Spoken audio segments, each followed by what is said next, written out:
जून में मैं अपने को फाउंडर से मिला, शाश्वत और भाविक, जो कि आईआईटी दिल्ली में थे।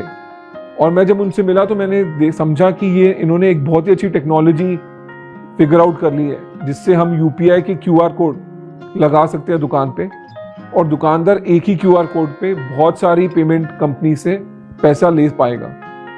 और मेरे को लगा कि ये बहुत ही यंग लोग हैं, बट अगर मैं इनके साथ जुड़ जाऊं और जो मैंने सीखा है एक दुकानदार का साइकी, या मैंने ग्रोफर्स में जो सीखा दुकानदार के बारे में, या जो मैंने पेमेंट्स में सीखा एमएक्स में, तो इनकी टेक्नोलॉजी और मेरे तजुर्बे से हम एक बहुत ही अच्छा बिजनेस बना सकते हैं। और 2018 जून में भारत पे की शुरुआत। नमस्कार, मेरा नाम अश्नीर ग्रोवर है और मैं शार्क टैंक इंडिया के फर्स्ट सीजन में शार्क हूँ। मैं भारत पे का फाउंडर और एमडी हूँ। मेरी जो जर्नी की शुरुआत है वो दिल्ली से हुई है। मैं एक दिल्ली बॉय हूँ। मैं पैदा भी दिल्ली में हुआ, मैंने पढ़ाई भी दिल्ली में करी और अब मैं काम भी दिल्ली में कर रहा हूँ। मैं एक मिडिल क्लास फैमिली से हूँ। मेरी मदर स्कूल टीचर थी, मेरे फादर चार्टर्ड अकाउंटेंट थे, और हमारी फैमिली में सब जॉब करते थे या सर्विस करते थे या प्रोफेशनल्स थे, कोई बिजनेस नहीं करता था। मैं एपीजे स्कूल में गया दिल्ली में, नर्सरी से लेकर 12th तक, और 12वीं के बाद मेरे को एक चीज़ क्लियर हो गई कि मैं अपने फादर के साथ सीए तो नहीं करके उनके ऑफिस में तो नहीं बैठ सकता। तो मैंने डिसाइड करा कि मैं कुछ डिफरेंट करूँगा और मैं इंजीनियरिंग करने की तरफ चल पड़ा। और मेरा एडमिशन आईआईटी दिल्ली में हुआ 2000 में, और 2004 में मैं आईआईटी दिल्ली से ग्रेजुएट हुआ। 2003 से 4 मैं फ्रांस गया। मेरा सिलेक्शन हुआ एक एक्सचेंज प्रोग्राम में, जिसके लिए मेरे को फ्रेंच एम्बेसी ने स्कॉलरशिप भी दी और मैंने अपना पूरा खर्चा खुद से उठाया। फ्रांस से आने के बाद और आईआईटी कंप्लीट करने के बाद मेरा सिलेक्शन हुआ आईआईएम अहमदाबाद में, और मैंने आईआईएम अहमदाबाद से अपने एमबीए की डिग्री पूरी करी 2006 में। 2006 में मैंने ज्वाइन करा कोटक इन्वेस्टमेंट बैंकिंग, जो कि मेरी पहली जॉब थी, और मैंने कोटक इन्वेस्टमेंट बैंकिंग में 7 साल बिताए, 10 डील पूरी करी, जिसकी कुल वैल्यू $3 बिलियन या 20,000 करोड़ रुपए थी। 7 साल कोटक इन्वेस्टमेंट बैंकिंग में काम करने के बाद मेरे को लगा कि मेरे को थोड़ा डिफरेंट करना चाहिए, एक डिफरेंट सेटअप में काम करके देखना चाहिए, और मैंने अमेरिकन एक्सप्रेस इंडिया ज्वाइन किया। अमेरिकन एक्सप्रेस इंडिया में मैं बाकी पेमेंट कंपनीज में इन्वेस्ट करता था। तो मैंने पेटीएम, मोबीक्विक, पाइन लैब्स, इन सब कंपनी को अच्छी तरह देखा और इनमें इन्वेस्टमेंट के लिए इनको टटोला भी। मैं 2 साल बिताया एमएक्स इंडिया में। मैंने वहाँ पे मोबीक्विक में एक इन्वेस्टमेंट भी करी उनके सीरीज बी में, और मैंने उस समय 100 से ज़्यादा पेमेंट कंपनीज के फाउंडर से बात करी, समझा वो क्या करना चाहते हैं, और पेमेंट को अंदर तक परखा और समझा कि पेमेंट चलता कैसे है, या फिनटेक जिसको बोलते हैं वो हिंदुस्तान में चलता कैसे है। 2015 में मेरे पास पहली अपॉर्चुनिटी आई एंटरप्रेन्योरशिप की, जब मेरे एक मित्र जो कि आईटी से हैं, अलबिंदर, वो ग्रोफर्स चालू कर रहे थे, और उन्होंने मेरे को बोला कि क्या मैं उनको ज्वाइन करूंगा। तो मैंने ग्रोफर्स ज्वाइन करा एज सीएफओ 2015 में, और 2015 से लेके 2017 बीच तक मैं ग्रोफर्स में था। ग्रोफर्स में मैं एक लौता CXO था, और मैंने वहाँ पे काफ़ी काम किया। एक कंपनी जो बिल्कुल शुरू हुई थी 2015 के शुरुआत में, उसको मैंने 30,000 ऑर्डर पर दिन तक लाके खड़ा किया 2017 के बीच तक। मैंने अपना पूरा जज्बा, पूरा जान ग्रोफर्स को खड़ा करने में लगा दी थी, और मेरे को लगता था कि मैं एक बहुत ही लंबे टाइम तक इस कंपनी के साथ रहूँगा और इसको ऊंचाई तक पहुँचाऊँगा। पर जब 2017 में मेरे को निकलना पड़ा, वो मेरे लिए एक लाइफ लेसन था। मैं अपनी सैलरी से कम सैलरी पे, जो मैं एमएक्स में कमाता था उससे भी कम सैलरी पे ग्रोफर्स में काम कर रहा था, बट मैंने सीखा बहुत। मैं आज अगर एंटरप्रेन्योर हूँ तो वो इसी कारण हूँ, क्योंकि मैंने जो ग्रोफर्स में सीखा और जो अलबिंदर ने मेरे को सिखाया कि एक स्टार्टअप चलती कैसे है, एक फाउंडर बनना क्या होता है। फिर मैं 6 महीने से लेके 1 साल तक थोड़ा स्ट्रगल करा कि मैं क्या करूं। तब मेरे को एक बात समझ आई कि मैंने आज तक दुकान पे गल्ले पे बैठ के काम नहीं देखा है। मैं एक बहुत ही फॉर्मल एजुकेशन स्ट्रक्चर से आता हूं, जहां मैं पहले ही आईआईटी चला गया, फिर आईआईएम चला गया, फिर मैं बड़ी बड़ी कंपनियों को बेचने खरीदने में चला गया, और मैं बैंक्स में ही काम किया 9 साल, उसके बाद 2 साल स्टार्टअप में काम किया। बट एक जो फाउंडर होता है या एक जो प्रमोटर होता है, जो कस्टमर से पैसे कमा के अपना बिजनेस खड़ा करता है, मेरे को उसका एक्सपीरियंस नहीं था। तो तब मैंने पीसी ज्वेलर ज्वाइन करा। पीसी ज्वेलर को मैं पहले से जानता था क्योंकि मैंने उनका आईपीओ किया था, और मैं पीसी ज्वेलर में एक बहुत ही यूनिक काम कर रहा था। मैं एक गोल्ड लोन का बिजनेस बनाने की कोशिश कर रहा था। मैं उनकी ज्वेलरी बिजनेस में इन्वॉल्व नहीं था, पर मैंने ज्वेलरी बिजनेस भी काफ़ी करीबी से देखा। मैं करोल बाग में मेरा दफ्तर था, मैं 6 महीने करोल बाग जाता था। करोल बाग में कैसे एक नॉर्मल दुकानदार कैसे रिएक्ट करता है, उसकी क्या साइकोलॉजी होती है, ये सब मैंने समझा।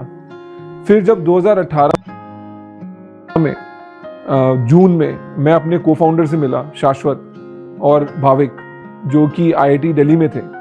और मैं जब उनसे मिला तो मैंने समझा कि ये इन्होंने एक बहुत ही अच्छी टेक्नोलॉजी फिगर आउट कर ली है, जिससे हम UPI के QR कोड लगा सकते हैं दुकान पे, और दुकानदार एक ही QR कोड पे बहुत सारी पेमेंट कंपनी से पैसा ले पाएगा। और मेरे को लगा कि ये बहुत ही यंग लोग हैं, बट अगर मैं इनके साथ जुड़ जाऊं और जो मैंने सीखा है एक दुकानदार का साइकी, या मैंने ग्रोफर्स में जो सीखा दुकानदार के बारे में, या जो मैंने पेमेंट्स में सीखा Amex में, तो इनकी टेक्नोलॉजी और मेरे तजुर्बे से हम एक बहुत ही अच्छा बिजनेस बना सकते हैं। और 2018 जून में भारत पे की शुरुआत हुई, और वहाँ से लेके आज तक मैंने आज कभी पीछे मुड़ के नहीं देखा। हम हर महीने इतनी ग्रोथ करी है, और उसका कारण सिंपल था। हमने एक प्रोपोजिशन निकाली कि दुकानदार फ्री में पेमेंट एक्सेप्ट कर सकता है भारत पे का QR यूज करके। आज की डेट में हम QR की सबसे बड़ी कंपनी है हिंदुस्तान के। हमसे काफ़ी बड़ी कंपनियां हमारे से पहले थी, जैसे कि पेटीएम, फोन पे। हम उनको भी पीछे छोड़ के छोटे दुकानदारों पे बहुत आगे निकल चुके हैं। दिन की 50 लाख ट्रांजैक्शन हम कराते हैं। साल का अगर हम देखें तो 1 लाख करोड़ से ऊपर की पेमेंट्स हमारे सिस्टम के थ्रू फ्लो करती हैं। पर हम सिर्फ पेमेंट्स पे नहीं रुके, उसके बाद हमने इन QR के बेसिस पे, और जो हमारे को पता लगा कि एक दुकानदार पे कितना बिजनेस हो रहा है, उसके बेसिस पे हमने लोन देने शुरू करे। हम अभी 3000 करोड़ से भी ज्यादा के लोन छोटे दुकानदारों को दे चुके हैं। 3 साल कैसे बीत गए मेरे को पता ही नहीं लगा। एक के बाद एक मेरे साथ लोग जुड़ते रहे। पेमेंट्स और का जो बिजनेस है वो एक ट्रस्ट का बिजनेस है। आप किसी के पैसे को छू रहे हैं तो दुकानदार को आप पे ट्रस्ट होना चाहिए। तो मैंने पिछले 3 साल मिलके जो भी प्रोसेस बनाए, जो भी टेक्नोलॉजी बनाए, वो ऐसा बनाए कि हर बंदे का पैसा उसको सही टाइम पे मिले। और जब एक इंसान को अपना पैसा सही टाइम पे मिल रहा है, साल में 365 दिन या 3 साल में 1000 बारी हम उसकी पेमेंट टाइम पे कर पाए हैं, तो अपने आप एक ट्रस्ट क्रिएट हो गया और भारत पे एक काफी बड़ा ब्रांड बन गया देखते ही देखते। अभी हमारा मिशन सिंपल है, हमको छोटे दुकानदारों के साथ लगे रहना है और उनको और लोन्स देने हैं ताकि वो और बड़ा बिजनेस कर सकें और ऑनलाइन कॉम्पिटिटर जैसे कि Amazon और फ्लिपकार्ट इनसे compete कर सकें। बिकॉज हिंदुस्तान में 90% रिटेल का बिजनेस अभी भी छोटे दुकानदारों के पास होता है, बट इनके पास कैपिटल नहीं है बड़ी कंपनियों से भिड़ने का। तो हमारा उद्देश्य यही है कि हम इनको कैपिटल प्रोवाइड करें और ये बड़ी कंपनियों के साथ compete कर सकें। सो एंटरप्रेन्योरशिप को लेके काफ़ी मिसकंसेप्शन रहे हैं मार्केट में। लोगों को लगता है कि बस टेक्नोलॉजी बनानी है, कस्टमर एक्वायर करने हैं, ब्रांड बनाना है, थोड़ी मार्केटिंग करेंगे, थोड़े पैसे रेज कर लेंगे और अपने आप चल जाएगा। बट एक एंटरप्रेन्योरशिप काफ़ी स्ट्रगल है, काफ़ी कठिन चीज़ है, जिसको आपको करने में बहुत परसिवियरेंस चाहिए और एक बहुत ही कन्विक्शन चाहिए आप में कि आप जो कर रहे हैं वो सही है। बिकॉज बड़े एंटरप्रेन्योर अगर आप बनेंगे या बड़ा बिजनेस बनाएंगे तो आपको कोई भी उससे मैचिंग चीज़ मार्केट में मिलेगी नहीं। तो जब भी आप कुछ नई चीज़ करने जाएंगे आपको खुद ही सेल्फ डाउट होगा कि मैं कुछ करना तो चाहता हूँ बट ये मार्केट में उतरेगा, चलेगा या नहीं चलेगा। इसलिए मैं एंटरप्रेन्योर्स को ये बोलता हूँ कि आपका जो मिशन है वो क्लियर होना चाहिए। फाउंडर बनना, फाउंडर का टैग लगाना कोई डॉक्टर की डिग्री नहीं है। आजकल एक फैशन चल गया है कि हर बंदे को अब ये लिखना है मैं इस चीज़ का फाउंडर हूँ, मैं उस चीज़ का फाउंडर हूँ। फाउंडर लिखने से आप कूल नहीं बन जाते, वो एक क्वालिफिकेशन नहीं है, वो एक एक्सपर्टीज नहीं है। फाउंडर आप तभी बनेंगे जब आप जो बिजनेस कर रहे हैं वो सही रीजन के लिए कर रहे हैं, सिर्फ कूल बनने के लिए नहीं कर रहे हैं। तो मैं तो सब एंटरप्रेन्योर्स को यही बोलूंगा कि एक चीज समझ के चलिए कि आपकी बेवकूफियों के लिए और आपकी अय्याशियों के लिए मार्केट कभी पे नहीं करेगी। जो इंग्लिश में बोलते हैं मार्केट्स नेवर पे फॉर योर इनएफिशिएंसी और एक्स्ट्रावेगेंस।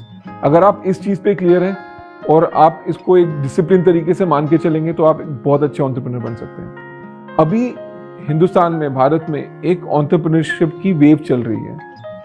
जो कंपनियां 10 साल पहले शुरू हुई थी वो अब पब्लिक होती जा रही हैं, उनके IPO हो रहे हैं, उस करके मार्केट में सब लोग शेयर होल्डर भी बन रहे हैं इन कंपनी की। तो सबको एक समझ है कि ये सिर्फ फोके बिजनेस नहीं है कि बड़ी बड़ी बातें हैं, एक्चुअल रियल बिजनेस हैं और जो ऐसे बिजनेस हैं जिनके IPO भी हो सकते हैं। तो इस करके आज की डेट में हिंदुस्तान में एक नया कॉन्फिडेंस है कि हमको भी एंटरप्रेन्योर बनना है, हमको भी अपना बिजनेस शुरू करना है, जो कि एक बहुत ही अच्छी वेव इंडिया में चल रही है।